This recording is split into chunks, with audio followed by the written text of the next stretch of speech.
And what's up, nerds? My name is Brendan, the nerd of many faces. And to my right, as always, is Shane at FDScosplay. And, Shane, for this episode, would you say that we underwent some form of torture the past couple weeks? Oh my gosh, yeah. I don't think torture would be. Yeah. Torture's a good word. Mind melting torture. Mind melting or mind numbing? Mind numbing on some occasions, yes. Oh my gosh, yes. And some wanting to like poke my eyes out moments. Definitely all of that. Yeah, it was definitely a good and interesting past couple of weeks of watching some certain kinds of really bad and some really good movies. So. All right. Do you want to say hi? You want to say hi? You want to say hi to the people? Hello, people. Hey, hello. As she claws your face. She's like, I must run away before the camera steals my soul. Right. Yeah, so for those of you out in the world of the internet and everything else, Shane and I, what with the release of the Mortal Kombat movie, which is scheduled to come out next week on HBO Max, as well as theater in selected theaters, we decided to go through and talk about movies that have been based on video games. Now that precludes movies like Ready Player One, Tron. What else is there? I'm now blanking on a few. You've got Pixel, Scott Pilgrim versus the World. What else? You said Tron Legacy. Yeah. Yeah, stuff like that. I had it and I lost it. The Last Starfighter. There you go. I thought that was a movie that was based on a video game. No. Oh, that's Wing. That's Wing Commander. Sorry. Wing Commander. Yes, which I watched, and yeah. So, the topic of this conversation precludes those from us prevents us from discussing those due to them. Yes, they have video game tendencies, but they are not based off of video games themselves. Yep. We're talking movies like Super Mario Brothers, Mortal Kombat, both 1, 2, and the animated feature that was released not that long ago, as well as many others, including that's like up to the newer ones like Sonic the Hedgehog and Detective Pikachu. So I guess the question is, Shane, what was your favorite, and then what was your least favorite out of the two? Gosh, out of all of them, I mean, I gotta stick with the original Mortal Kombat. I mean, that's always been kind of my favorite video game movie, just because, you know, when it came out, it was the best video game movie at that time. Yeah. I mean, granted, you only had four films before that: Super Mario Brothers, Double Dragon, and Street Fighter. So, you know, they really kind of didn't have that high of a bar that was set for them. So yeah, and it's like, and now they can be considered cult classics. So yes. there is a definite place in which they have etched out their moment in time, and it's like they're for their history. But in terms of, you know, the foundation, yes, of this particular genre, you know, it's kind of shaky. It's very shaky, but when you think about it too, when you're building that foundation, like you said, when they started back in 1993 with Super Mario Brothers, I mean, the first 4 video game movies are huge video games. Yeah. Double Dragon, Super Mario Brothers, Mortal Kombat, Street Fighter, like, holy crap, dude. And it's just so bad, except for Mortal Kombat. Mortal Kombat was good and bad at the same time, but for its time when it came out in 1995, it was good. It was a really good movie. You know, I Oh, love it. It had everything that you could want from a video game movie, including Goro getting punched in the nuts. it's like, and I will. It's like I will definitely say this for Mortal Kombat. The well, it's like Mortal Kombat and a few other movies. I want to so much give props to Hiroyuki Tagawa. I apologize if I have butchered the name. But like he's both Shang Tsung in Mortal Kombat, and he's Heihachi in the Tekken movie, which Yeah, and I'm like, I still, whenever I hear "Finish him" or "Your soul is mine," his voice is what I hear, no matter what it is. anytime he talks in any film that he's in, you just kind of automatically go, you know, think, "Oh, your soul is mine." You know, he's just, Yes. yeah. It's, And I love that they brought him back for the was it Aftermath for Mortal Kombat 11. He was an add-on character for that, and they got him to voice Shang Tsung's okay. voice for the game, which was fantastic. So it was just kind of that whole nostalgia feel with him, you know, doing that, which is great. And the man commits 110%. Oh yeah, Like, absolutely. I mean, you go through and look at his filmography, he does not phone in his performances. No, no, no. And Like, to one of the huge redeeming qualities of both Mortal Kombat and the Tekken movie is his performance. oh yeah, he steals the show without a doubt. In Mortal Kombat, he is the best villain in any video game movie that I've seen. Like just the way that he portrays the character and just his overall method into creating the character and bringing the character to screen is just fantastic. Like it just he took that character from the video game and brought it to life, and it was fantastic. So, but to talk about my least favorite was its sequel, Mortal Kombat Annihilation, which came out 2 years later in 1997, and that was just a disaster. I mean, the first film did $124 million. The second one did 51 million. Like, just it bombed, and it was horrible. Like, I mean, and it has a 2% rating on Rotten Tomatoes. And I think one of the huge downfalls of that movie franchise, or it's like of Mortal Kombat Annihilation, is, spoiler alert, they kill off Johnny Cage within the first 10 minutes of the movie. Yeah, yeah. Well, that, and I mean, you had Christopher Lambert, who everybody knows from Highlander as Raiden in the first film. Yep. Which he was fantastic in. He played the part well. But then you replace him with, what was it? Was it Brian Thompson, I think? No, Brian Thompson was the main villain. Brian Thompson was Shao Kahn. James Remar was Raiden. And I mean, don't get me wrong, James Remar is a great actor. I mean, he's in Dexter, he's in Sex and the City, The Warriors, what else? I'm blanking. 48 Hours. So it's like, you know, he's got some chops behind him. Yeah, but he has an impressive resume. Really bad.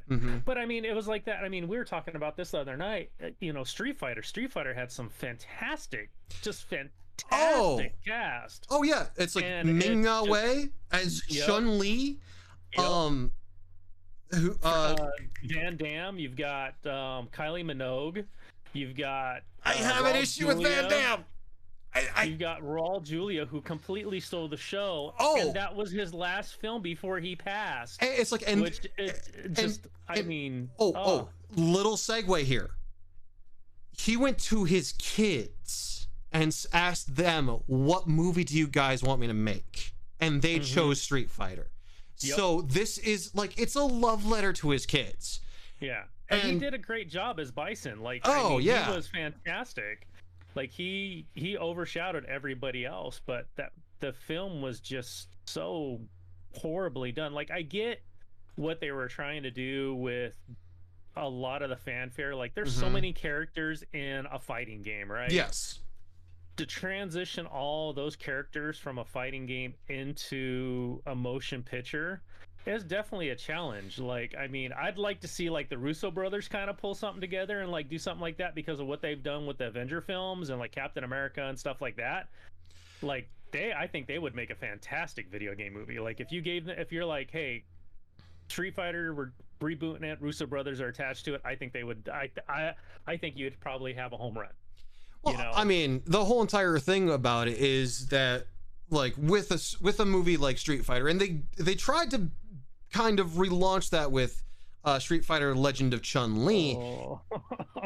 and they tried to go back and like tell a story from a certain character's perspective before they it's like before they would go through and potentially bring in more characters and do their own individual movies, and then have them go off and be, you know, it's like, you know, Street Fight, it's like, you know, the Street Fighter tournament has begun or whatever. Yeah. I mean, there were, for me, I have issues with Street Fighter. One of them being Jean-Claude Van Damme being cast as Colonel Guile. Guile, right. I mean, I appreciate, it's like, I appreciate Jean-Claude Van Damme as like the martial artist that he is. Granted, there were some issues, it's like, from my understanding, that there were some, he was going through some stuff at the time of filming.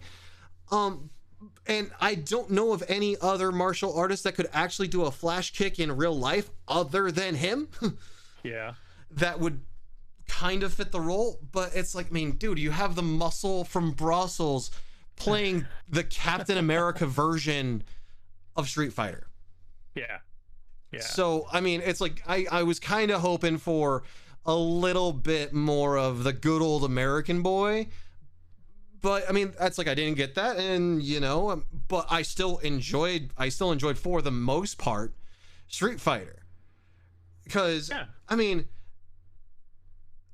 it's like some of the lines that Bison gives. It's like the day that I ascended upon your village was the greatest day in your life. For me, it was Tuesday, and I'm like. This guy is, it's like the coldest thing you could say, dude. Coldest thing that you could say. Puts the character to a T in terms of Bison, and was literally fantastic. And I mean, I don't think of anything that would be, in all honesty, better. I don't, it's like, if you try to redo that movie, you're gonna have a hard time topping Raul Julia. Raul Julia's Bison. Raul Julia's performance as Bison. Yeah. You're gonna have all. It's like, I mean, it's gonna be dang near impossible. And yeah, I just like, I had so many issues with that movie, especially the way the treatment that they gave Banaka. Just Blanca, sorry, thank you, Banaka. Blanca, sorry. Yeah, just, oh man, that was horrible. That was just horrible. Well, it's like Blanca. Who's the Indian guy that can? Dal Salim. No, Dal Salim. Dalsim, yeah. Dalsim, yeah. Yeah. Well, they have like just about every character that you could possibly think of in that film, and then some that I don't even recognize. Yeah. I'm like, who's the Chinese guy? I don't know. I feel that he's just in there. Like, waiting to hear his name, and he was like, it's Captain or something like that. Yeah. I don't know. So, what was your favorite? What was your least? My favorite, in all honesty, is probably a little bit more recent than anything else, and that's Detective Pikachu. Okay. One, because I thought it was a good depiction of the Pokemon world as is. Ryan Reynolds does I mean, it's Ryan Reynolds. Yeah. There's very little that the man can do wrong, and I mean, his voice coming out of an adorable little Pikachu with a detective hat on, fantastic. But I mean, the creature design in terms of of the Pokemon. Granted, that's not hard to do, considering you have years and years and years of source material. But also, it's like they don't play it too cartoony. They realize that it's like, yes, all the Pokemon are going to be 3D animated, but they don't throw it like, it's like, oh, this is just fake. They do a good job of mixing it in. My least favorite dun dun dun was, and well, actually, no, not was, is the Blood Rain movies. Oh God. I can understand that, man. Those films are garbage. Well, just like, I mean, let's look at this objectively here for a second. Okay. It's like, to me, the purpose of a movie that's going to be based off of a video game is to essentially have it be such where people are going to be incentivized to go play the game now. Yeah. But taking that into consideration, me going through and watching the Blood Rain movies,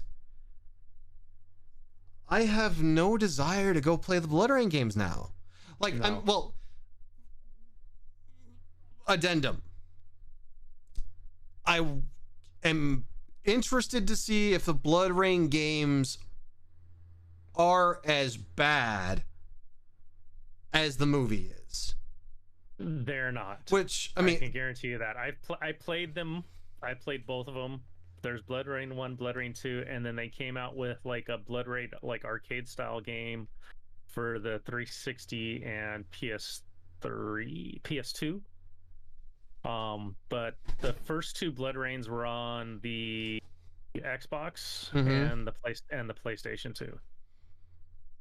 So, which and then was before that was the time before I personally owned a console. So, as a matter of fact, let me see.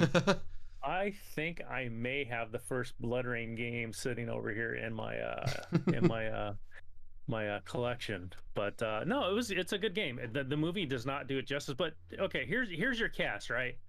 If I were not to give you the name of the movie and just told you the cast, you'd be like, wow, that's got to be a really good movie. Yeah. Michael Madsen, Billy Zane, yep, Michelle Rodriguez, Ben Kingsley, Christina Loken, like just Ben Kingsley, Billy Zane, and Michael Madsen. Just those three names right there. You're like, wow. Like, dude, I need to see that movie. Those are three really good actors. Well, and don't forget Meatloaf. Yes, and Meatloaf. Yes, yes, and it's garbage, dude. like it. But when you think about it too, when you see, like, we talk about Street Fighter, we talked about Blood Rain, just some movies that are really bad. It's the director not getting everything from the cast that they need to get from. Because I mean, when you look at a lot, Uwe Boll directed Blood Rain. He did a lot of other really, really bad films as well. I mean, he did House of the Dead in 2003, and he had a bunch of no names in that. So but I believe his next film after that, which was Alone in the Dark, had a pretty decent cast. I mean, you had Stephen Dorff, Tara Reid, and Christian Slater. Just those three right there are pretty good. They were home runs with just about any movie that they did back in that time. And I mean, they're definitely, it's like they're not A tier, but at least, I mean, they are, well, correction, they're not S tier, but they're definitely like B plus A tier. Yeah, depending on the movie and depending on the time. Like, I don't understand how this guy gets such high talent for his movies and they're so bad. Like, I mean, he did In the Name of the King with Jason Statham, Lily Sobieski, Ron Perlman, John Rhys Davis, Claire Filani, Matthew Lillard, like Ray Liotta, Burt Reynolds. Like, dude, that's an all-star cast right there. I might disagree with you on Ray Liotta. Dude, Ray Liotta can act, dude. He's got some. He can pull off some good stuff. He can pull off some good stuff. If it's like, but if you, it's like you need to direct him to get that good stuff, which I guess does add to your point of Uwe Boll not getting the necessarily most out of his actors. Yeah. Which not at all. Not at all. Because I mean, if you've gone through and you've watched all of his films and stuff like that, it is just like, yeah. Don't even like. Yeah, I don't want to watch any more Uwe Boll movies ever again because it's just they're so bad. And yes, I think my daughter got caught on camera there. She did. It's fine. It's fine. It's fine. We've had my cat get caught on camera. It's fine. She was putting something in my office really quick. It's fine. It's fine. It threw me off really quick. I was like, "What the heck is going on?" No, okay. So back to video game movies.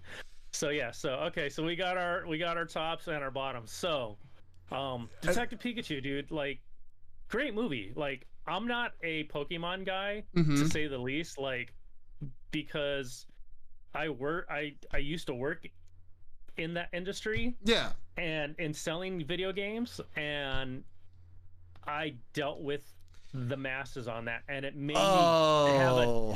me have a dislike for Warcraft, for Pikachu, or for not for Pikachu, but for Pokemon and stuff like that. But my son really loves Pokemon, so we went and saw Detective Pikachu in the theaters, and I loved the film. I thought it was great. It was a great family movie. It was a great depiction of Pokemon, like you said, and it was a different take on kind of that universe. Yeah. You know, it really kind of gave you the feel of the trainer starting out instead of giving you Ash and, you know, the other characters from like the cartoons. Yes, I know characters from Pokemon. But nerd, you know, right. You know, I don't like it, but I can still talk about it, right? But yeah, it was really good. It was really well done. You know, you said it earlier, you know, that, you know, why am I blanking? Damn, I'm blanking on his name right now. The Pokemon? Pikachu? No, Ryan Reynolds? No, Ryan Reynolds, thank you. Oh, you're my welcome. God, how do I forget his name? It's like, how do you forget Deadpool? Right? That's like my favorite superhero movie of all time.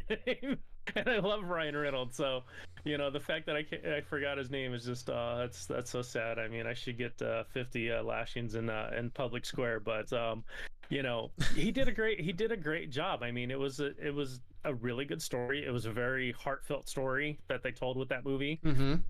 And you know, it's just, you know, you got that, and then, you know, right after that, or was it before? Let me check here. You got Sonic the Hedgehog. Which, okay, if we're it's like kudos to them.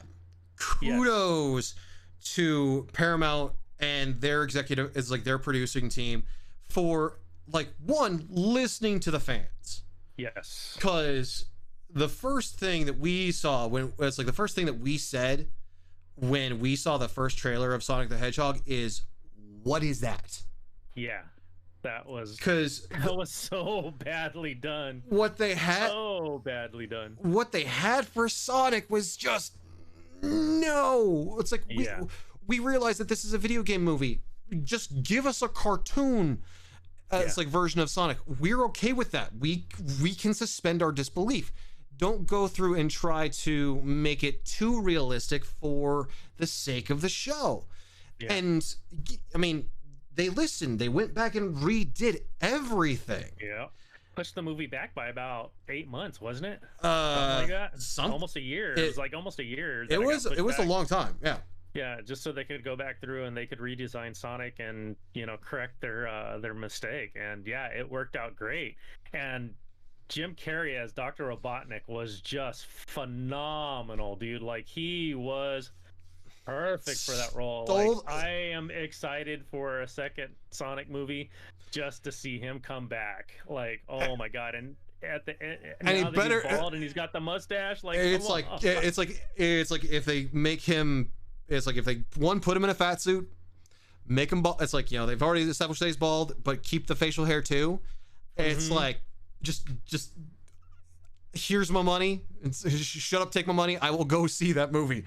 Yep. Because I mean, Jim Carrey is a fantastic character actor. Yeah. Now, I mean, and yes, he's gone through and expanded that through his repertoire, but still, I mean, his roots and his base is in character acting. Yep. I mean, look at the other movies that he's been in: The Mask, Yes Man, Bruce Almighty. I mean, he does a great job of playing this character, playing characters. Yeah, he does. Yeah, I was really, really pleased with that, and like he was funny. He was really funny in that, and I mean the whole car chase sequence where he's sitting there and he's dancing in his little whatever you want to call it was just great. Oh yeah, and you know James Marsden, James Marsden. Yeah, James right? Marsden. Yes. Is that how you say? Yeah. He was good. I mean, as a sidekick for Sonic, I mean, it tied in really well. But you know, in the sequel, okay, let him kind of just be there at the beginning, and then Sonic goes off and finds Tails because we saw Tails at the end of the movie. Mm-hmm. Give me a Sonic and Tails movie going up against Dr. Robotnik, you know, because I mean, you got to take out the human factor in the second film because you've already kind of set up, you know, Sonic, and you've shown us this universe already through the rings, and how he can travel. And the thing is like something that you can also add on to this too, is because they showed them in the beginning of the Sonic the Hedgehog movie and would be a team up of Sonic and Tails versus Dr. Robotnik and Knuckles. But then but then turn it around so that way Knuckles is a good guy in the end. Yeah. See, it's like she loves you. It's like okay. your daughter comes and gives you stuff. My cat decides to, like, you know, just crawl all over me and be like, I'm gonna sit here. No, I'm not. Now, let's talk a little bit about the. I mean, we both can agree on this, I hope. Okay. The most successful video game movie franchise pretty much of all time, Resident Evil. Would you not agree with that? Spanned 6 films, made billions of dollars. Now, granted, not all the films are great, but I mean, people flock to see these films, man. I mean, it's insane. I mean, the last movie made over 300 million. Yeah. You know, and I mean, you're averaging about anywhere between 240 million to 350 million for that franchise per movie. So, I mean, that's pretty good. Okay. As a whole. Factually, you are indeed correct. It's like, in terms of a video game franchise, it is the most successful. It's in terms of a monetary standpoint. But I mean, after the first 3, it's not pushing the envelope in creature effects. It's not pushing the envelope in terms of like story, action. Like, I mean, if you went to go see a Resident Evil movie after the first 3, it's like you knew what you were buying, and you know, it's like good popcorn. Granted, I will watch them because Mia Jovovich fanboy here will watch anything that she's in, including Monster Hunter, which was objectively objectively not that great. No, it was good and it was bad. The story was The story was creature design and creature design. That was just phenomenal. Just phenomenal. The story would have been better served had it not had the American military aspect behind it.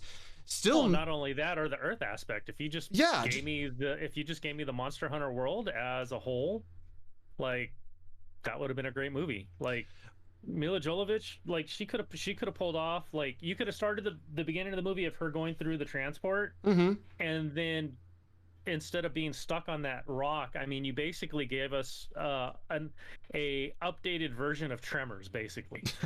You know what I mean? Yeah. Well, and also the thing is too, with Monster Hunter, it's like, you know, like you said, start the story off the same, where it's, you know, you see Ron Perlman. I guess it's been a few months. It's been 4 months since this movie came out. We're going through, and we see the crew of the ship, and it kind of starts off the same way as the game does, but then have Mia Jovovich's character be established already as like the finder of lost crews. Mm-hmm. And she has what's that guy's name? I am blanking on his name. He's in Ong Bak. Tony Jaa. Yeah. You have Tony Jaa as the silent sidekick. Yes. And you go through and have those two go off on an adventure where they're going through killing monsters. Yeah. To save their crewmates. Yeah. I mean, because the ending, it's like, for me, made it feel lackluster, and also the production value at the end of that wasn't solid execution. No, and the end of it just felt very rushed, because all of a sudden, you're spending, 3/4 of the film trying to figure out how you're going to get off this rock and get home, and then the climax of the movie is taking out this huge ass monster. You do that, and then you get to another part of the world where it's more jungle and oasis type, and then it's like boom, boom, boom, boom, boom, movie's over. You're like, what? Wait, what just happened? Like, all of a sudden there's a stampede, you get saved, and then you're fighting a dragon at the end. Which, okay. Again, we've established this, but the creature design was phenomenal. Yes, it was. Like, I know I was terrified of the spiders. Those things. That whole sequence reminded me of Pitch Black. That's a good pull. But it's like the desert devil monster. Like, I mean, pretty much everything, and this goes for the game too. In the game, everything looks like it could kill you, mm-hmm. Which they pulled off exceedingly well. Yes, I will say this for Screen Gems. They did a great job of making the monsters appear intimidating, and also kind of going through the action sequences. It made it seem like these things are out for, it's like these things are hungry, and they it's like they come in for blood. Yeah, pretty much. But so if I gave you a question, okay, I think you could answer it, but I don't know, without looking it up or cheating. What would you say is the highest grossing video game movie of all time? Highest grossing video game movie? Isn't that Super Mario Brothers? No. It's not. Super Mario Brothers made 38 million. Oh, Prince of Persia. Nope. Dang it. Good try. I'll tell you how much Prince of Persia made $336,365. This movie made $439,048,914, and it's your favorite game, and we talked about it, and you hate the movie. I'm wearing a hat. That would be Warcraft. Oh no. To kind of put a damper on the whole entire I hate the movie, that is not true. I don't hate the movie. Aesthetically, you don't like the story. You don't like the story. No. I think there could have been a better job in the execution of the story. Because for me, I am an avid player of World of Warcraft. I've been playing since vanilla. So and then I've also played Warcraft 3. I'm going through and playing Warcraft 1 and 2 off and on. I mean, they're slower paced games for RTS. It's like for RTS games, so it's a little bit. it's more of a time sink to actually get into those games. But one thing that I will absolutely say is that they definitely captured the essence of the world that is Azeroth, except for one thing and one thing alone. Garona, who was I don't remember who she was played by, but it was kind of like, it's like, okay, are you throwing in this fan service that are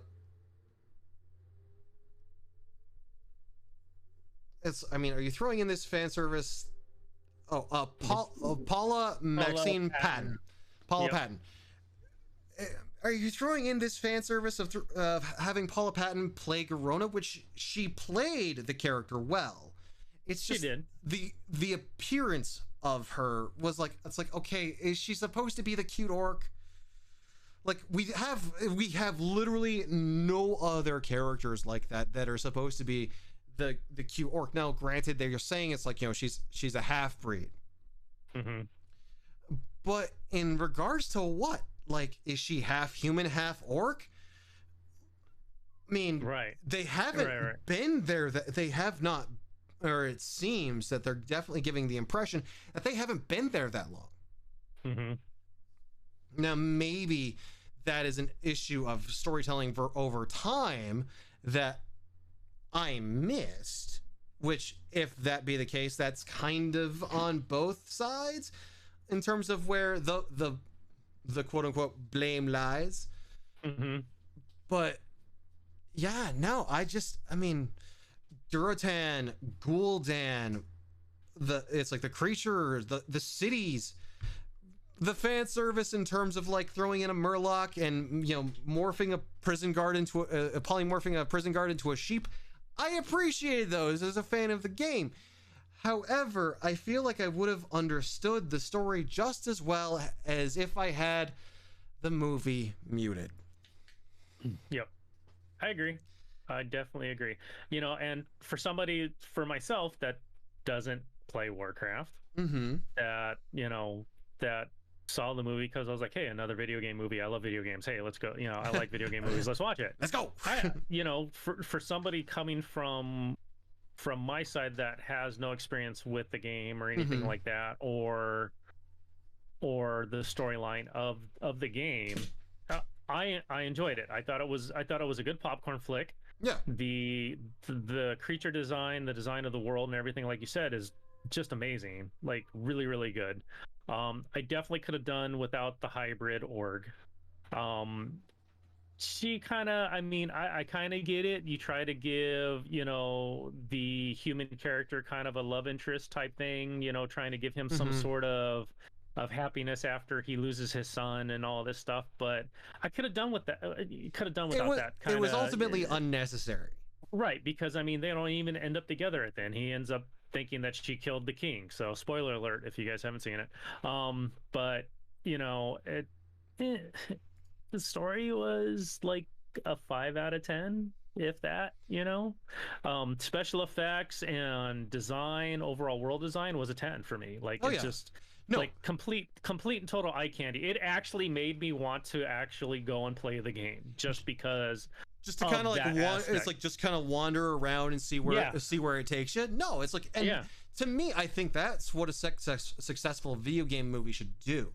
Is it should go through and, you know, kind of and make you want to play the game a little bit, just to see where the source material is. I mean, for me, I always enjoy going through and figuring out where the source material is coming from in terms of, like, you know, books, comics, and so on and so forth.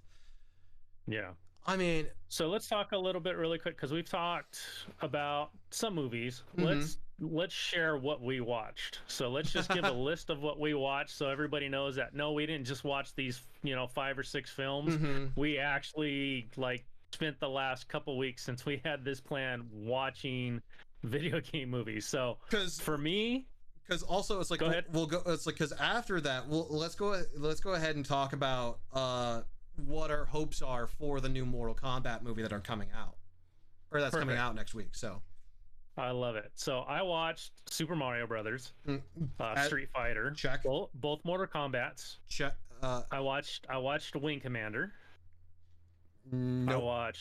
I watched both Tomb Raiders, Lara Croft, all three Tomb Raiders. So Lara Croft Tomb Raider, Cradle of Life, and then Tomb Raider, which came out few years ago. I watched the first Resident Evil. I watched Doom, Silent Hill. I also watched both Hitman, so Hitman and then Agent 47. I also watched Prince of Persia. I watched Need for Speed, Warcraft, Assassin's Creed, Rampage, Sonic the Hedgehog, and Monster Hunter. So my list is I too also watched Super Mario Brothers. One, because I'm a John Leguizamo fan.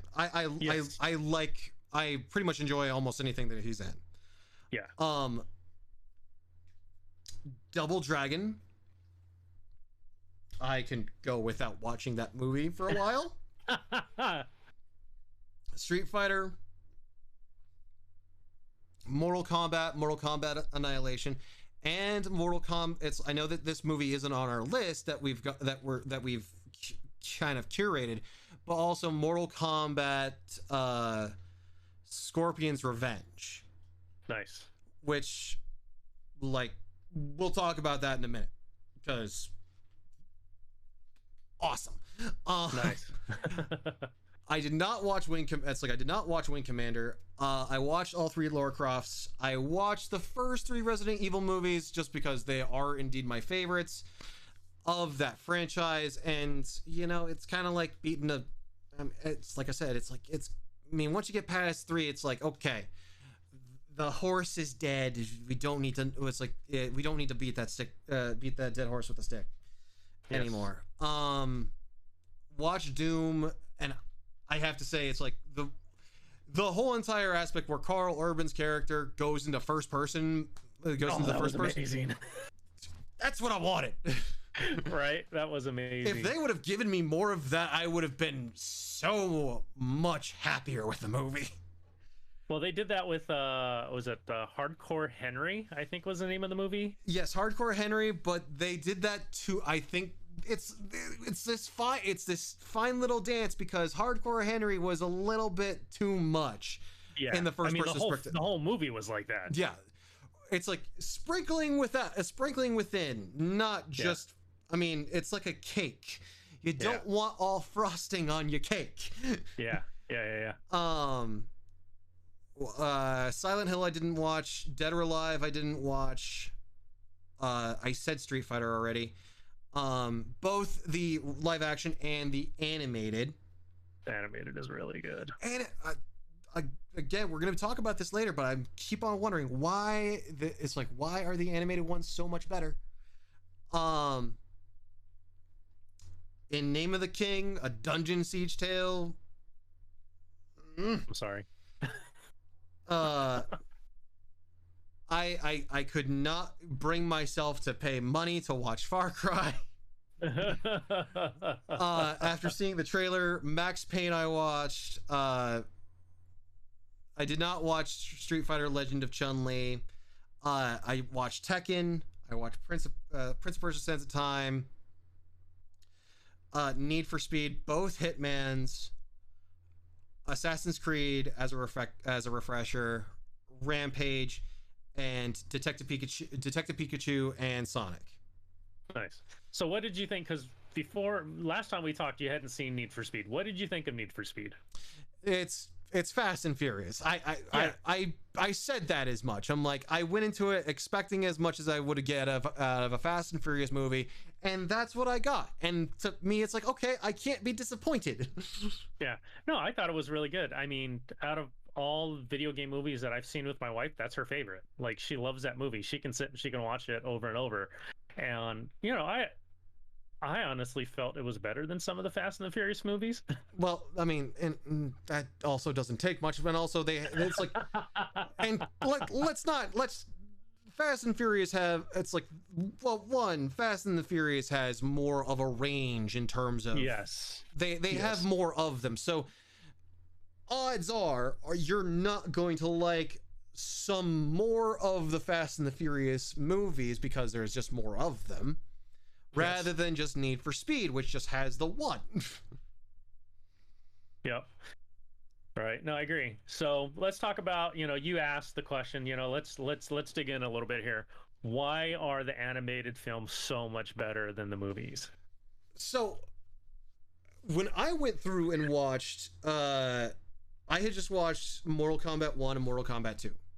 Mm-hmm. I come across on HBO Max that they have Mortal Kombat Scorpion's Revenge. And I'm like, you know what?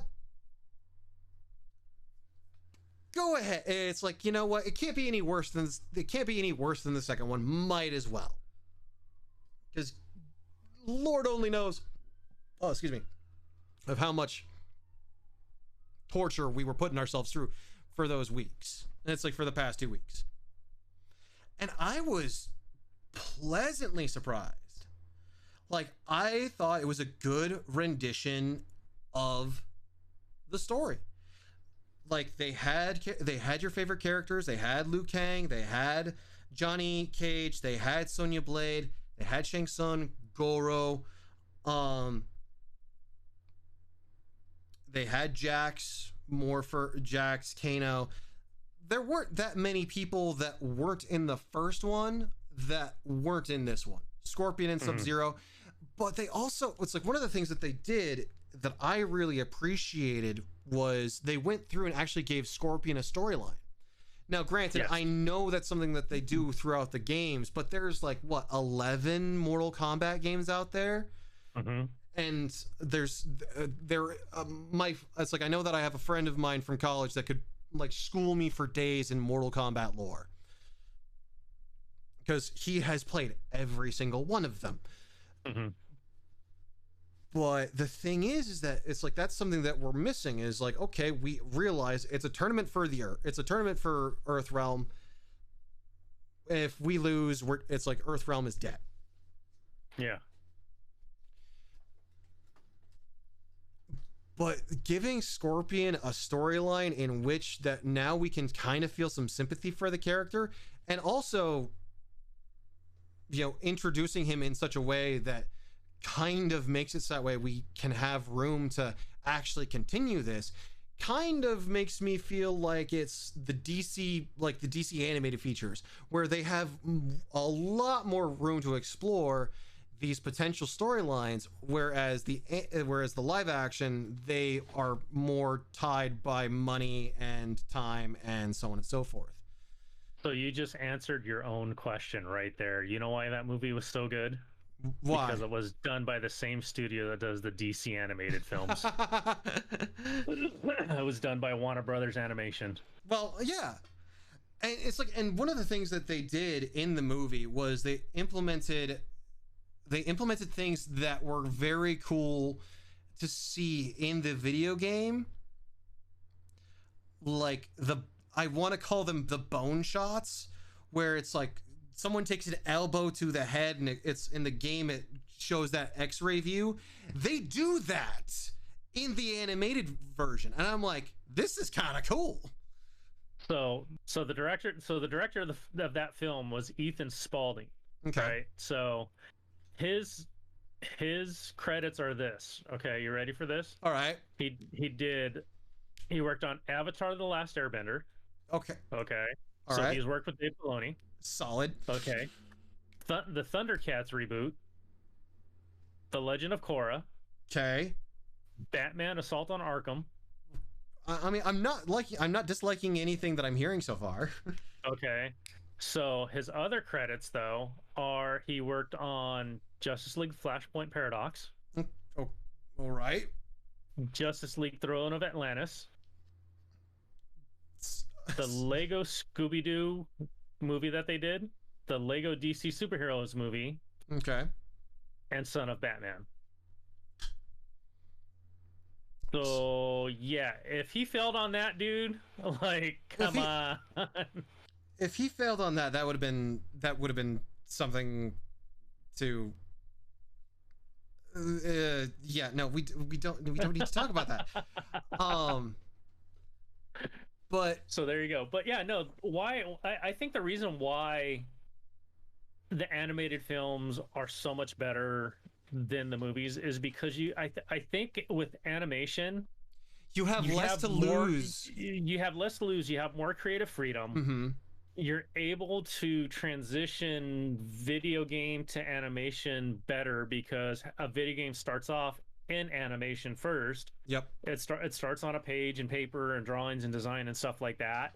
But I mean, the key thing is the creative freedom because I mean, most studios, I mean, it takes what, maybe ballpark, maybe 70, 80 million to do an animated film, Well, where a full live action film takes anywhere nowadays between 3 to 500 million.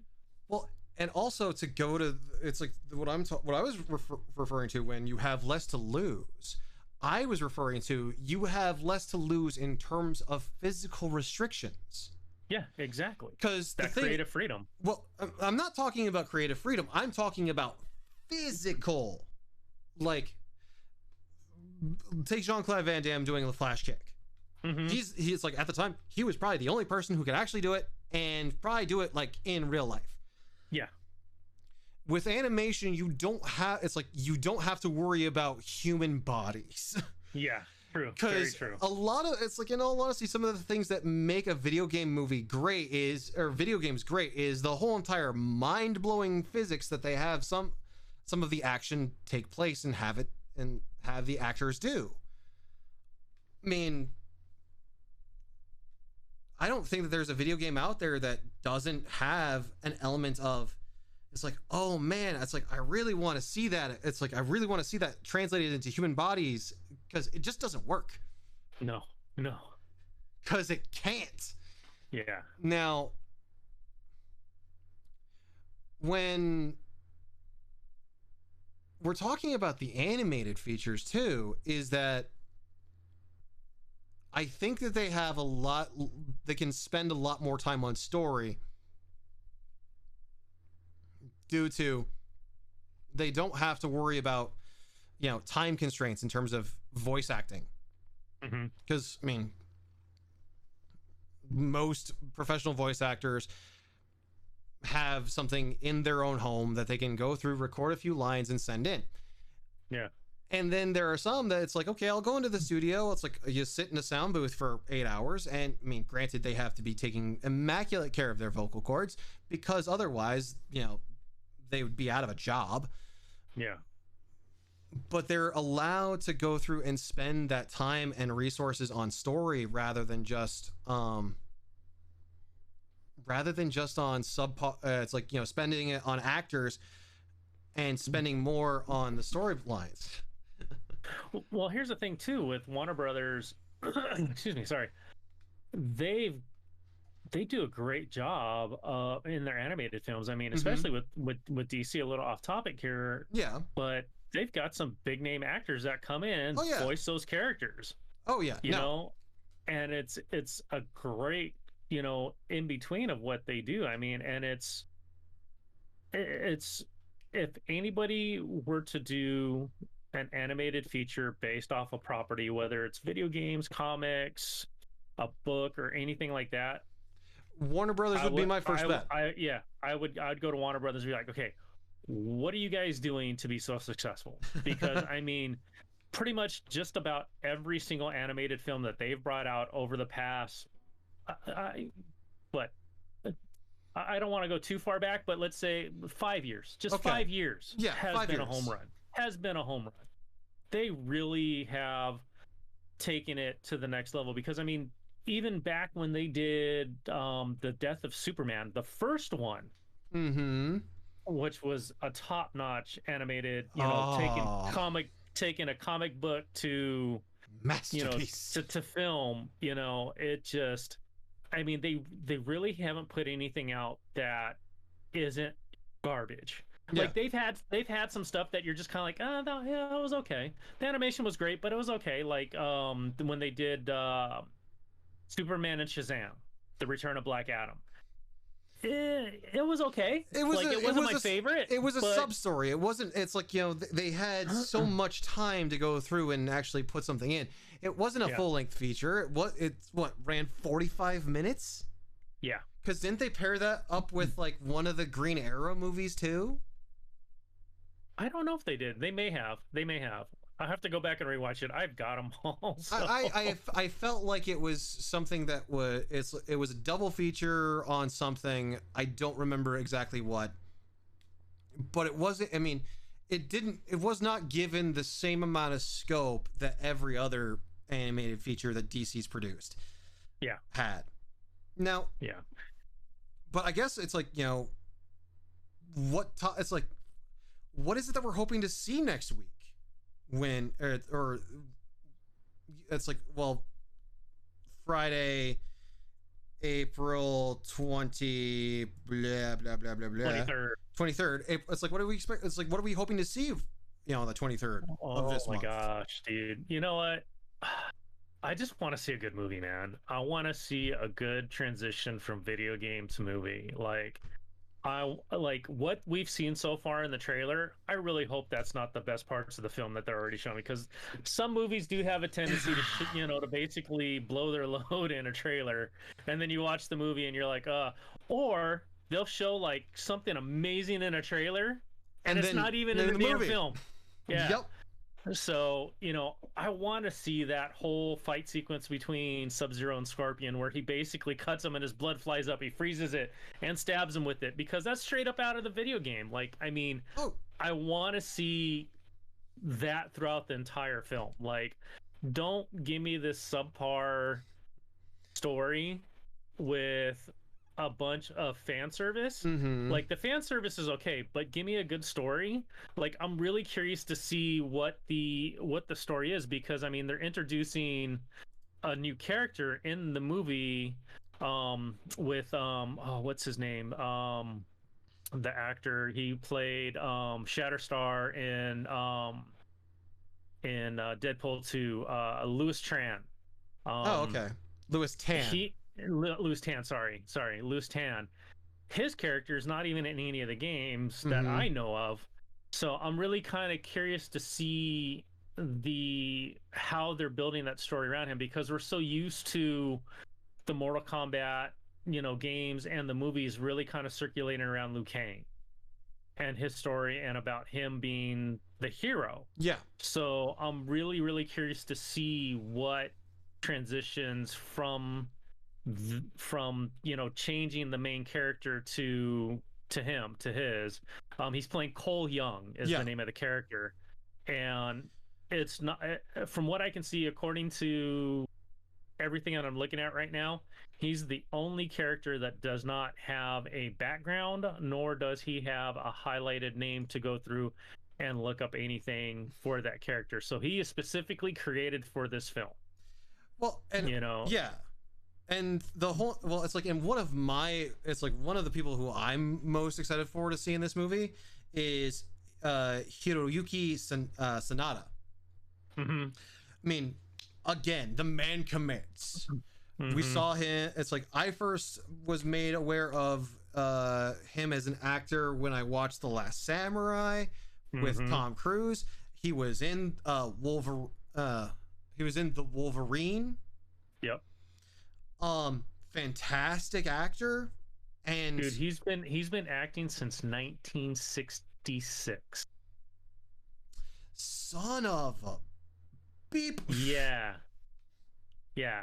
Yeah, and he was in, if I remember right, he was in 47 Ronin as well. He was one of the main samurais in that. And him and Carrie were both in 47 Ronin. Yeah, so I mean, and he was in Avengers Endgame. He was. Oh, that's right. He was the guy that Ronin killed. Ah, that's right. Yeah, that's right. He was the Yakuza boss. Sorry, I got excited for a minute. Excuse us while we take a short commercial break. Just kidding. Right. And he's got a pretty good lineup. So he's got Mortal Kombat coming out. Yeah. And then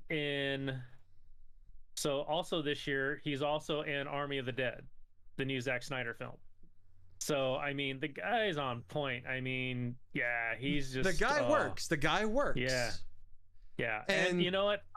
When they announced him as Scorpion, I was tickled pink because Scorpion's my favorite character in the Mortal Kombat series. it Like I seems love Scorpion. and it seems that he also has the athletic chops to pull it off. Yeah. Like, I mean, because first and foremost, I think in terms of doing a solid video game movie, is that you need performers that can pull off the physicality of the characters. Yeah. Um, So here's the list of characters. I'm not going to say the actors because a lot of the actors, the one thing I love about this film, a lot of the actors are kind of no name. They're not household name actors, which I think is going to work because when you do that with a film like this, it tends to work because you don't have to worry about all these different personality clashes, personalities and stuff like that. So, on-set drama. yeah. So you've got Cole Young, who's specifically made for the film. Mm-hmm. You've got Sonya Blade, Yep. Kano, Mm-hmm. Raiden, Jax, Liu Kang, Shang Tsung, Sub-Zero, Scorpion, Kung Lao, Melina, Natara, Riku, Cabal, Goro. You've got two other characters that I think are made for the film, or they're just side characters, Emily and Allison. And it's showing uncredited Dane Reese as Johnny Cage.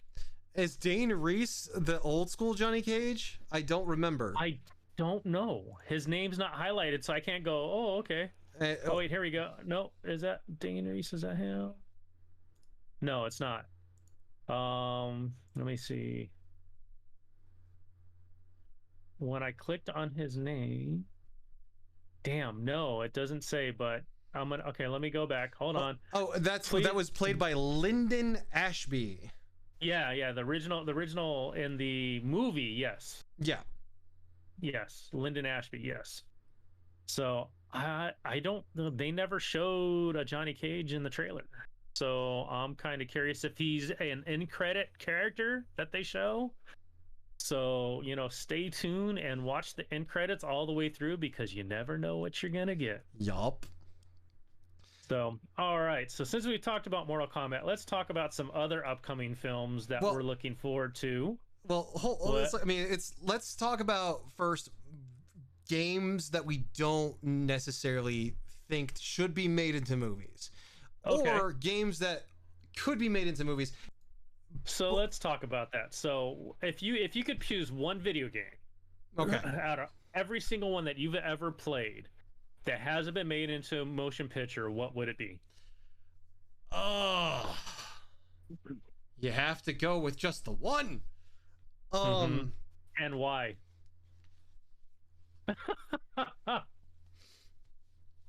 Okay.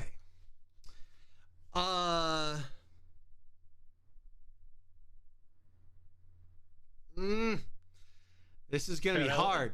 Should I go with mine so you have time to think? Yeah, go with yours. Mine's easy, but I might hate you for this later. So probably, but mine is actually being made into a TV show for Paramount Plus, which I would love to see as a film, Halo. Like, I've always wanted a Halo movie. I mean, I know that we've got 4 of them already, but those were tie-ins to the video games and they were released for the video games and stuff like that. I want an actual Halo film that is straight up an adaptation of Combat Evolved. Okay. Like, you take that game and you make it into a movie, and it has to be cast right. Like, I've had this conversation with my wife, and I have sat and we've cast this movie over and over and over. And he may be too old to be able to pull this off now, but our at the time when Halo Combat Evolved came out and we were talking about this needs to be a movie, we wanted Viggo Mortensen as Master Chief. And he would have been perfect for it. But he's probably a little too old to do it now. But he's still my number one, but I would love to see that. I know just for the simple fact because Halo is a complete ripoff. Okay, not a complete ripoff, but a ripoff of those sci-fi movies that we love. Aliens, Starship Starship Troopers. Troopers, that type of, those type of films. And it's one of those games that would transition so well to film. So I'm kind of excited, one, to see the series that's coming to Paramount Plus next year, but I want to see it as a movie. Like, that's the one video game that I've always wanted to see. And the fact that with this TV series that Steven Spielberg is an executive producer on, and that he's overseeing it, as Mm-hmm. well as Microsoft and 343, dude, come on, just give me a movie already. Like, come on. Like, So, okay, See, what you got? uh,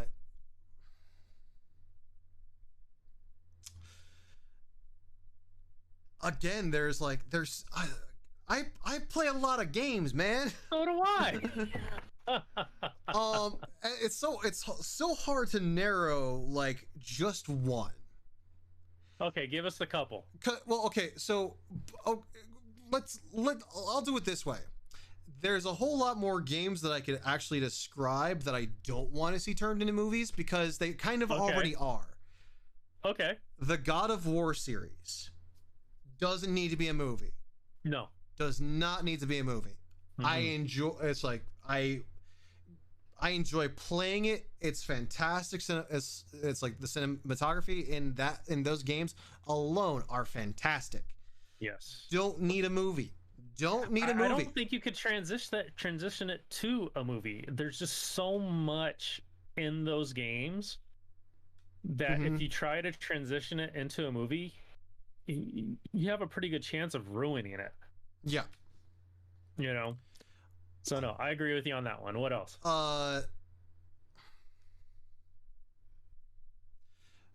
I was kind of thinking about it, but then it's like, okay, their track record with Warcraft wasn't that great. I would have loved to see a StarCraft movie. Ooh, that would have been great.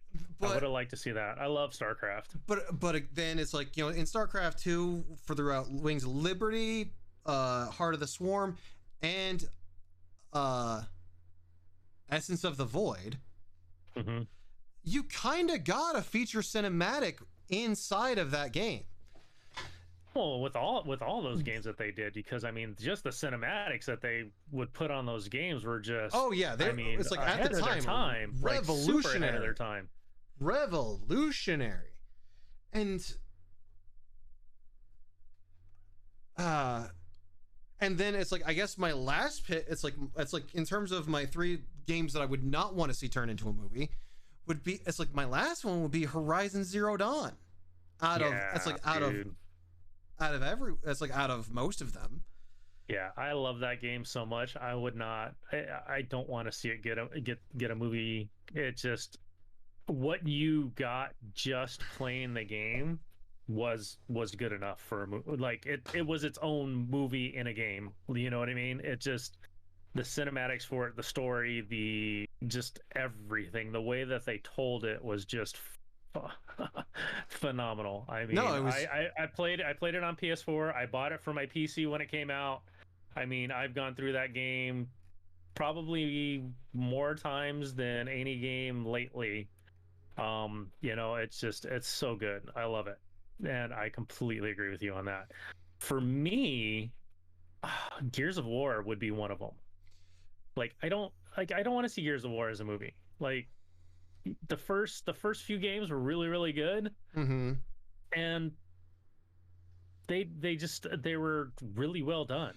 Another one though, like, this is completely, I mean, I know my son wants this to happen, and I just watched a kind of a cheesy knockoff of it with Willy's Wonderland and Nicolas Cage. Now, if you guys ever want to watch a movie where Nicolas Cage does not say one single line throughout the entire film, watch that movie. But Five Nights at Freddy's.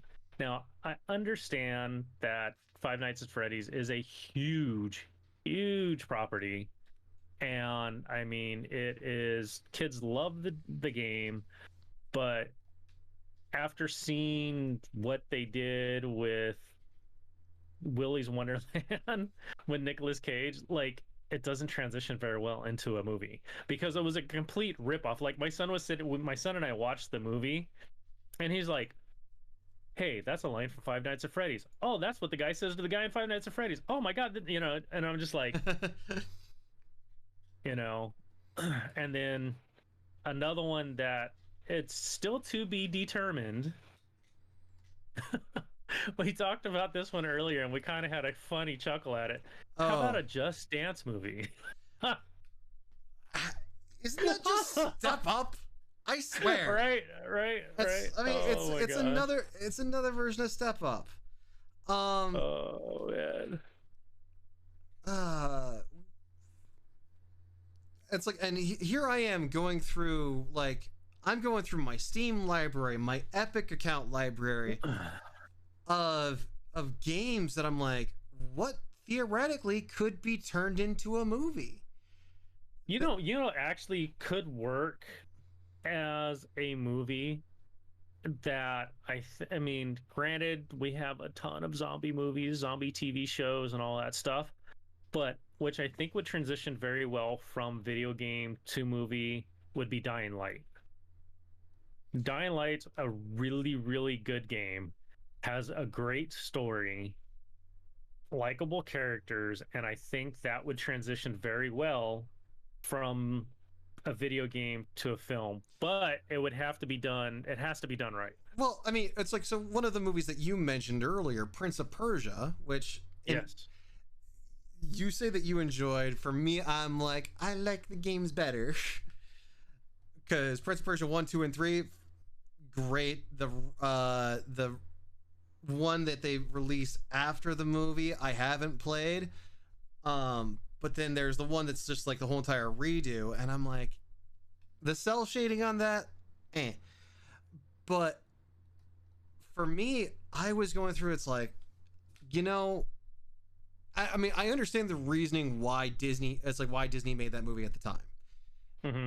The Pirates of the Caribbean series was coming up on its third movie. They either one needed something to kind of take its place, and they tried with Prince of Persia, and as opposed to, you know, seeing as what they could do in terms of like a cohesive storyline throughout like 3 films, they decided to double down on Pirates of the Caribbean, which, I mean,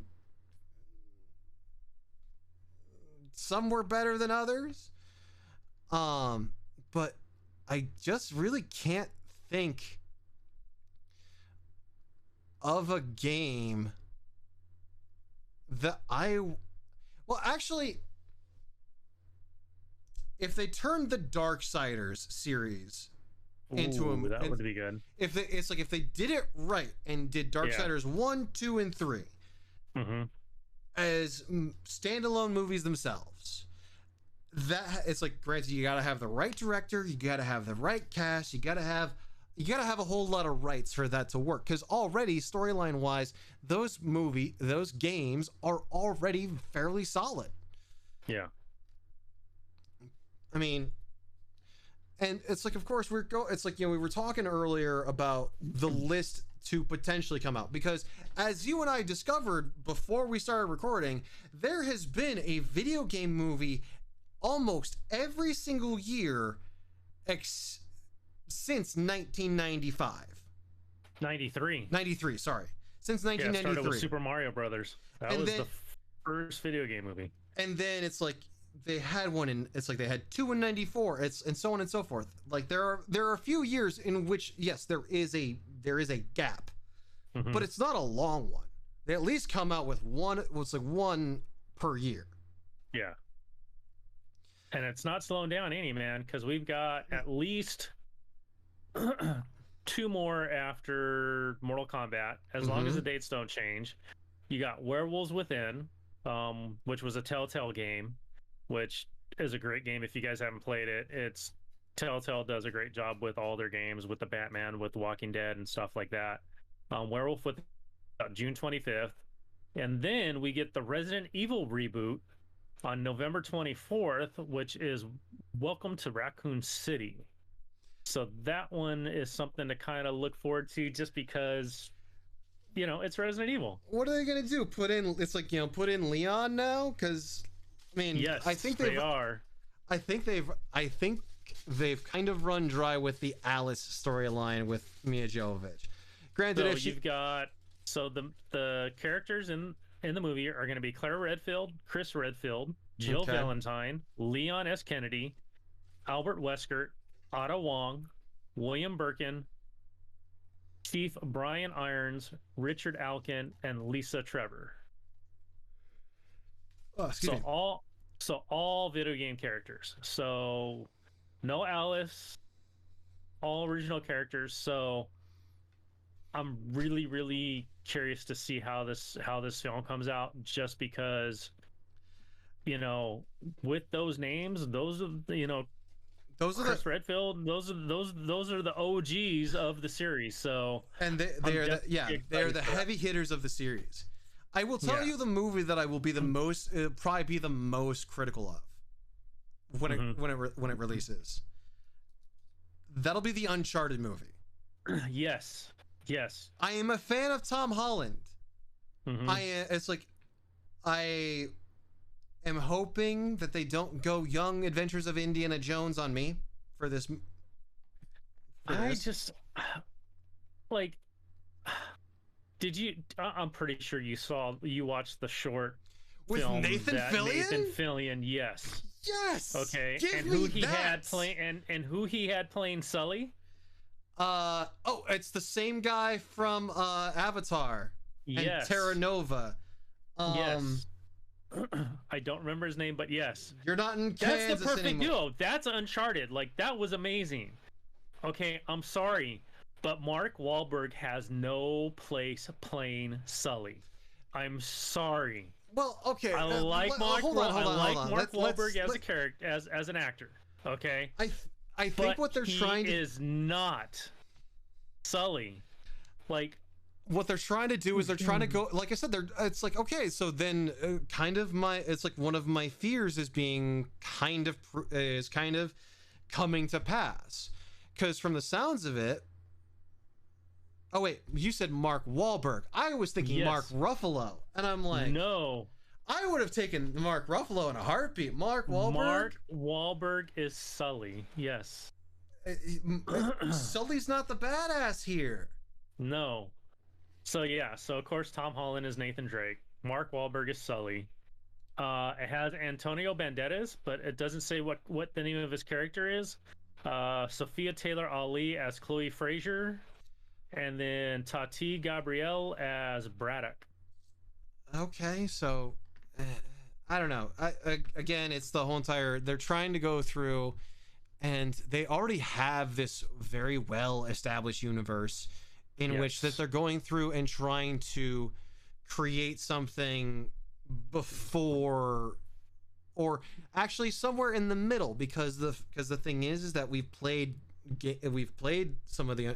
Because it was on Uncharted Legacy, you go through and play as young Nathan Drake. You go through and play, and it's like you're playing missions with him and his brother.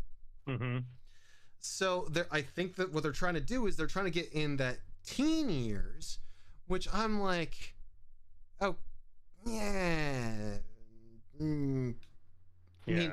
So it's like, to me, Sully has always been the swindler. It's like he's been the swindler, the fast talker. It's like, cigar in one hand, glass of whiskey in the other, and it's like, okay, yeah, the guy can get stuff done, but he gets stuff done through other means. Yes. Mark Wahlberg, on the other hand, is an actor. He's more of an action star. He's like, and well, I guess it's going to be interesting to see in terms of whether or not he's going to be that smooth talking, like wheeling and dealing scoundrel that Sully is.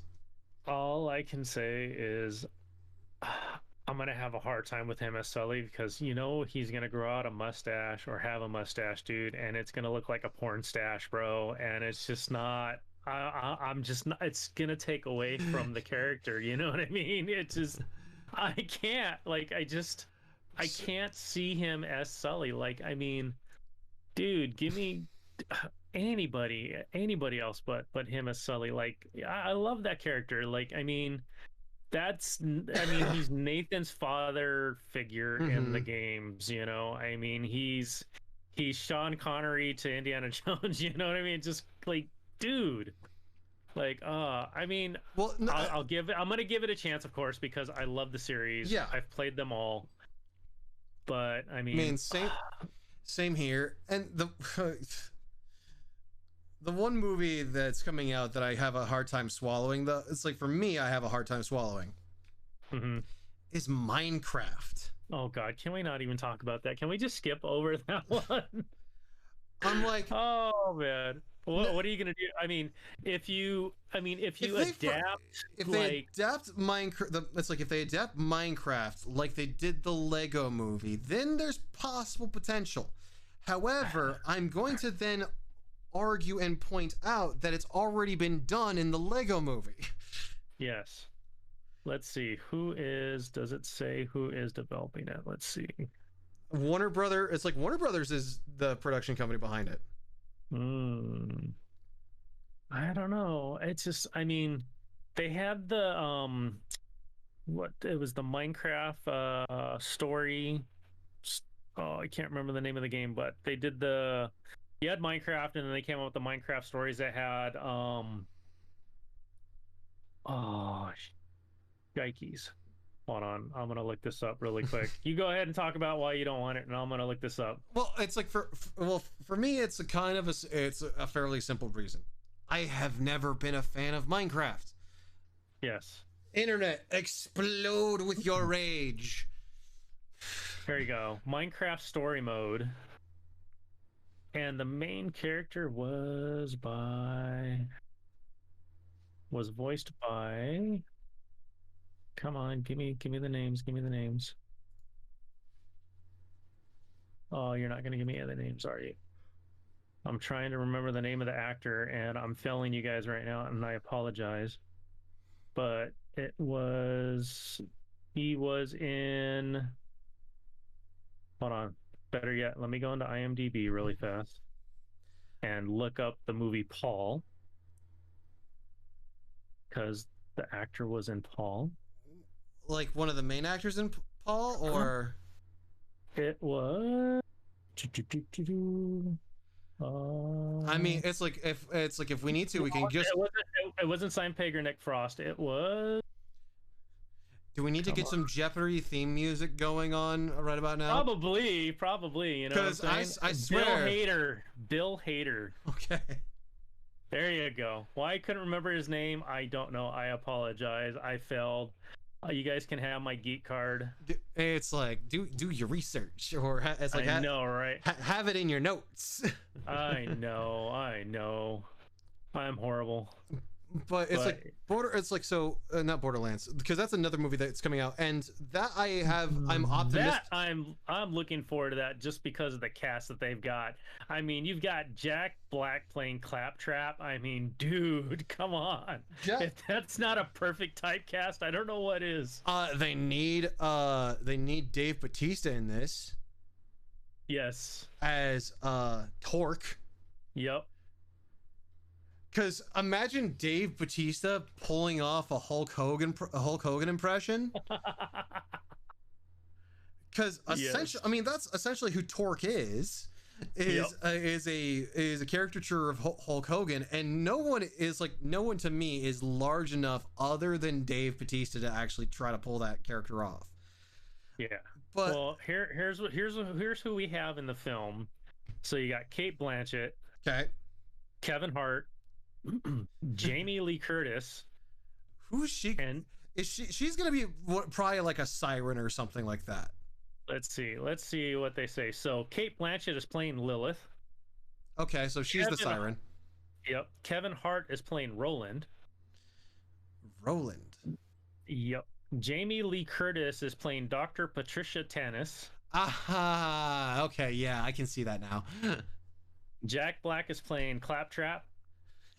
And then you've got Ariana Greenblatt as Tiny Tina. And then Lauren Montague as Craig.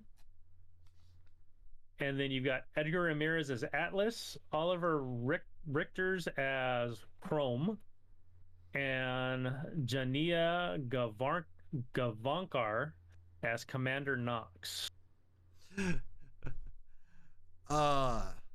And it says it's loosely based on the video game series of the same name. They're saying loosely, but it's like you know that you have a. It's like if you they realize that they're taking a risk by going through and having their name be based off of. It's like their movie being based off of a video game. It doesn't matter if it's loosely based or if it's like or solidly based on the video game. It's gonna get judged by the fan base. Yep. So here is the premise of the movie. It says Lilith returns to the planet Pandora and is hired by Atlas to find his missing daughter with the help of Roland, Tanis, Tiny Tina, Craig, and Claptrap. Fighting through its various monsters and bandits on a quest for unthinkable power. Okay, so they're kind of going before the Handsome Jack storyline. Yes. All right. So we'll see. Though, I mean, dude, there's so many films coming up. I mean, there are. Before you give me this movie, give me the damn sequel already. But Beyond Good and Evil, like, give me my friggin' sequel. You guys talked about it like 5 years ago at E3, gave us a sizzle reel, and haven't had anything since.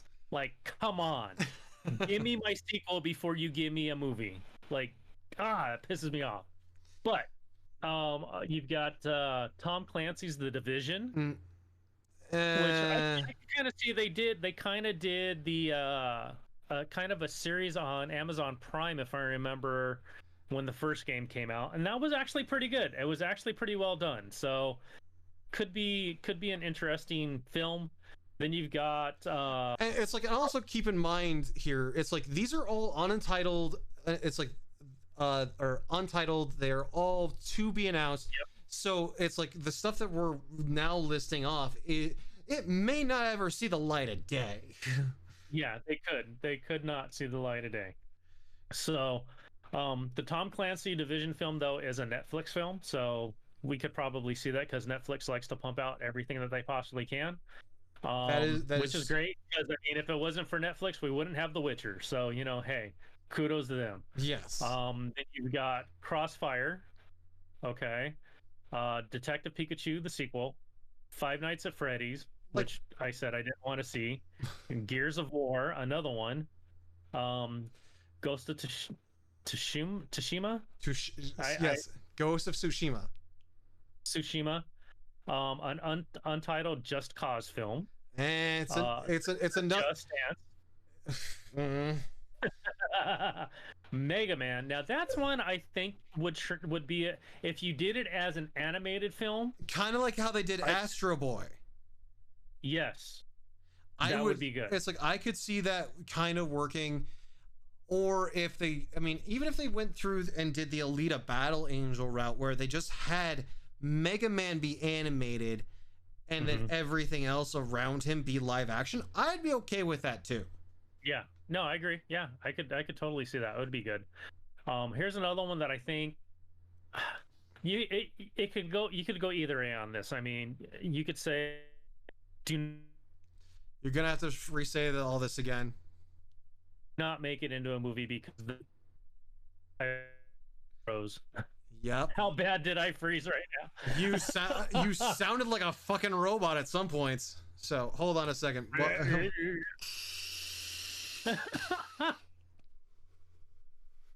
Fucking editing this shit out anyways. Right, I just had to say something. I had to say something in regards to my conversation with Chris today. It's like I just had to go through and like fucking jinx myself, didn't I? Fuck. Hold on, let's see. Why am I freezing? Let's see. Oh yeah, let me close that out. I closed everything out, but a couple things looks like they came back on, so that's my bad. Let's see. Okay, hopefully no more freezing. Okay, so what was the last thing that I said? I don't remember. Yet. We talked about Mega Man for a little bit, and it's like, oh, it was the thing after Mega Man. It's like I think you were going to go to Metal Gear Solid next. Okay. Something just fell out, and I have no idea what it was.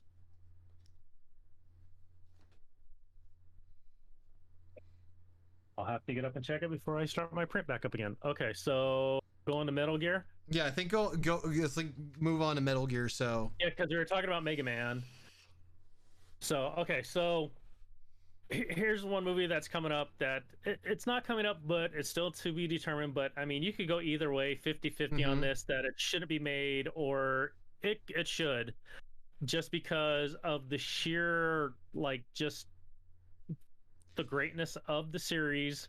The amount of story behind what it is. The amount of story about it, because playing through the game is like playing through a movie, and that's Metal Gear.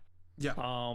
You know, that's another one that, you know, you don't really need to make it into a film, because I mean, dude, when you're playing a video game and it takes you 30 to 40 minutes just to get through the first video sequence of a video game, so it can tell you a story that's engrossing and draws you in, and you don't care that you're watching this and you haven't even played the game yet. Done their jobs. You know, yeah, it's like, yeah, don't even bother like making it into a movie, because it's you're almost kind of not doing it justice at that point. And then another one, like, I mean, yeah, the cartoon series was successful, which was Rabbids. You don't need a movie. You already had a TV show. Like, I mean, yeah. It's Rabbids is gonna be the new Angry Birds. Yeah, that's true. That's pretty much it. Angry Birds 1 and 2 did fairly well in terms of like box office. Yeah, they did. Yes, they did. And that's because it's a kids movie, and kids want to go see Angry Birds. Kids are gonna want to go see Rabbids. Yeah, I guess so. And then you've got it's like an old 80s arcade. How the heck are they going to do Space Invaders? Well, just do what they did in Pixels. No, the thing that comes to mind when they're talking about a Space Invaders movie is the episode in Futurama where it's like, you're going to fire up straight through the center. Wait, you're mad, man. It's like start going down and it's like in other direction and increase speed. It's like Omicron, like it's how. I mean, it's like if they're gonna go through and just like, you can't go through. I'll phrase it like this: the danger that I see with Space Invaders is very much the same danger that I see Battleship. Yeah, Battleship. You know what? Funny enough, my son loves that movie. Well, it's because he loves aliens and all that stuff. I mean, you know, he's a kid. He's a kid after my own heart. I mean, you know, his favorite movies are Pacific Rim, Godzilla, King Kong, you know, and Battle Los Angeles, and Battleship. You know, but it's like, the thing is though, it's like it runs the risk of. I mean, it runs the risk of its age, considering where it's at. Yes. Where is it that you're going to go with this? I don't know. It's almost like how can you go through and make a, like, it would almost be trying to go through and make Centipedes a storyline based game. Yeah. Or it's like giving Centipede a storyline. Yeah. I mean, I don't know. I don't see it happening. Yeah. But, you know, I mean, I can't. I got nothing. It's like, I have nothing. And in all honesty, it might be one of those projects, since it's like untitled, it's like untitled. It might be something that we don't ever see, because it's all TBA. We don't know. The only thing that we really know is that Warner Brothers is the production company that so far has the rights to it. Yep. Of whether they do something with those rights or not, that's completely and totally up to them. Yep. Now, after that, you've got Saints Row, which could It work. has potential. It has potential. Has potential. And then, of course, the second Tomb Raider film, which I hope that they do, because I enjoyed the last one. I thought they did the newer version of the game justice. Yeah. There could have been some few changes here and there, but it was a good film. I really enjoyed it. And then lastly, you've got a Yakuza film. So that could transition, but I mean, how well, like, I mean, it's not like one of those games that's like it's a blockbuster game when you hear, oh, there's a new Yakuza game coming out. Oh, I gotta go get that. I gotta go get that. You know, it's kind of like it's you come across it on sale on Steam or something, or on it's like, you know, Game Pass or the PlayStation Network. It's on sale or something. Yeah. You pick it up, you try it out. Oh, this game's actually kind of fun. It's like, it's not what it's like you said. It's not one of those games that you go out and absolutely have to buy. Right. So I mean, it could be interesting. I mean, I like that. You know, I think, you know, just the overall aspect of, you know, the history of the Yakuza and stuff like that is definitely something that could transition very well to film. It's definitely a very interesting topic, you know, Japanese mob, you know, mob story, like, you know, that can work, you know, that definitely can work. Yeah. How well it would do, I don't know. It's, you know, that's another one. I mean, all we know, I mean, it doesn't even have a production company attached to it, so, you know, we'll see. We will see. But that's pretty much it. I mean, there's a ton of stuff that's, you know, there's a ton of stuff out there, and there's a ton of stuff coming up. And in all honesty, it's like, you know, when it comes down to it, it's like these are like these films are like any, at the end of the day, are like any other. You're gonna like some, you're not gonna like others. I mean, it is subjective, and yes, it's like, yeah, we kind of have our opinions in some cases, and it's like, I mean, you enjoy the Warcraft movie. I don't particularly enjoy the Warcraft movie. Yep. I mean, it's like, I will say, I was very glad that I got to go see it for free as opposed to having to go pay for it, because I wasn't gonna after watching it once. And you know, there are movies out that are coming out that I very much want to see, like a second Sonic movie. I kind of want to see that, mainly for Jim Carrey, but also to kind of sort of see where this is going to go. And ultimately, you know, when April 23rd comes around, I'm going to sit down, I'm going to have I'm going to have some popcorn, I'm going to have, you know, the surround sound on, and I'm going to watch the crap out of the new Mortal Kombat movie. Oh yeah, without a doubt, dude. I've been when they first announced this film that they were doing another Mortal Kombat film, I think it was 2-3 years ago when they announced it, because I think excuse me, I believe it was originally supposed to come out last year. It was one of the films that was affected because of everything that was going on with the pandemic and got pushed back. I mean, that's not a very small list, sir. No, it's not. No, it's not. It's a huge list of movies that got affected and then a pushback. I mean, hell, we still haven't even gotten Black Widow, and that was supposed to come out ages ago. But you know, it's I hope that it gives us a good movie. I don't even care that it's based off a video game. I do and I don't. As long as you give me a good, solid story. Yeah. And a fun movie. Like, I'm okay if it's just one of those popcorn flicks.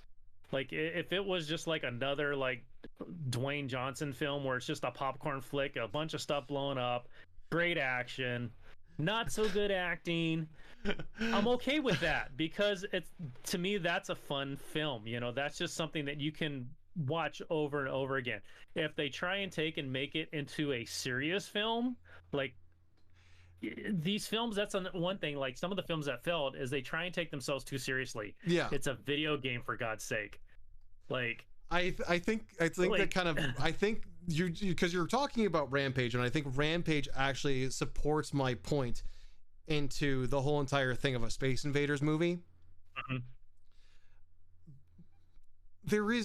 It's like, I mean, our Rampage is an arcade cabinet game that you go through, you smash buildings, smash tanks, and you see how far you can go. Yep. Not that much in terms of story. No, none whatsoever. That's kind of how I see Space Invaders going. Yeah. But yeah, no, only time will tell. Only time will tell. And you and I are both hopeful that these are going to be good movies regardless. So yes, absolutely. Just because, I mean, dude, I love video games, I love movies, and when you combine the two, I mean, you can't really go wrong, though. You can. You can go wrong. You can go wrong. You can. There's been more turds than anything out there, but I mean, it's just fun to see these characters that you're playing in a video game on screen. You know, at the end of the day, that's what it's about, right? And I will say, sometimes you just need to watch a crap movie.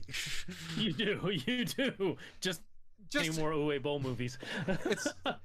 It's like watch. It's because it's when you watch a bad movie, you start to realize it's like,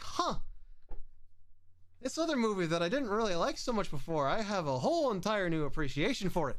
That wasn't that bad. This is garbage. That's not that bad. But yeah, no. And then I think we should probably tell the ladies and gentlemen out there before we conclude today's episode that we're going to be doing, that we are hoping, crossing fingers and everything, that we'll be doing a special episode next week for the Falcon and Winter Soldier season finale. Yep.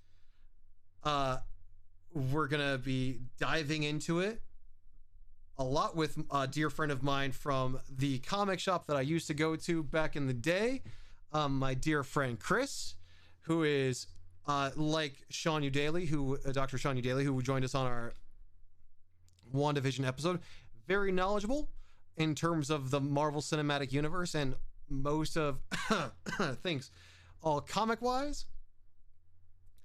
And I'm looking forward to that discussion because next Friday can't come soon enough. I know. Oh my gosh. And it's like we get this new suit. I know, dude. Oh my god, we could have a whole other freaking show about what happened on just what happened on Friday alone. I mean, oh my god. Yeah, no, I cannot wait for this finale and to sit here with you and Chris and talk about it. And I'm really, really curious to see where this is taking the MCU, because I mean, me and Sean, who was on our SDCC episode last time, had this great conversation on our way up. We went up to LA yesterday to film a fan film kind of thing. Can't say exactly what it is or anything like that, but our entire drive was talking about the episode that came out on Friday, and just the different meanings throughout that episode and what it could mean for each character. And I really I'm sitting here like, you're almost, for whatever reason, I'm petting my Master Chief right here, like his hand, because I'm like, I will be extremely heartbroken if this happens, but I don't think it will, because he eventually becomes Captain America. Mm-hmm. But I really hope they don't kill Bucky. I really don't. I personally don't think that's gonna happen. I know, but it's, for whatever reason, that's stuck in my head. just because of what happened during the conversation that him and Sam had. Get during those negative thoughts out of your brain. I know. Don't put that into the universe. I'm sorry. I apologize, but it just, Bucky is, growing up, my two favorite comic book characters were Captain America and Superman, because they're basically one and the same when you think about it. But since the introduction of Bucky in the MCU, like, I read The Winter Soldier, I read, when Bucky was basically Robin to Captain America back in the day. And so doesn't that make Cap more of a Batman? Yes, but like, since bringing him in Captain America Winter Soldier, and his growth from just from the movies, from Winter Soldier all the way through, and pretty much humanizing him in this series, he has become my favorite character in all of the MCU. You're giving too much away for next week, man. Save it. Sorry. Oh, but with that, we will bid you a fond farewell. My name is Brendan. I'm the nerd of many faces. That's been Shane at FDS Cosplay. Talk too much.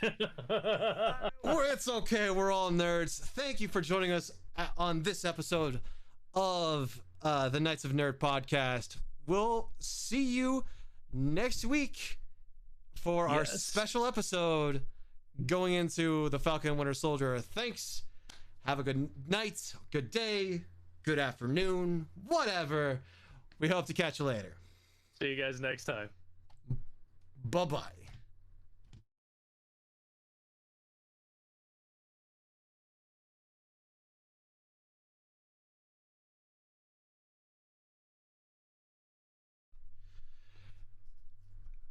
What's up, nerds? My name is Brendan, the nerd of many faces.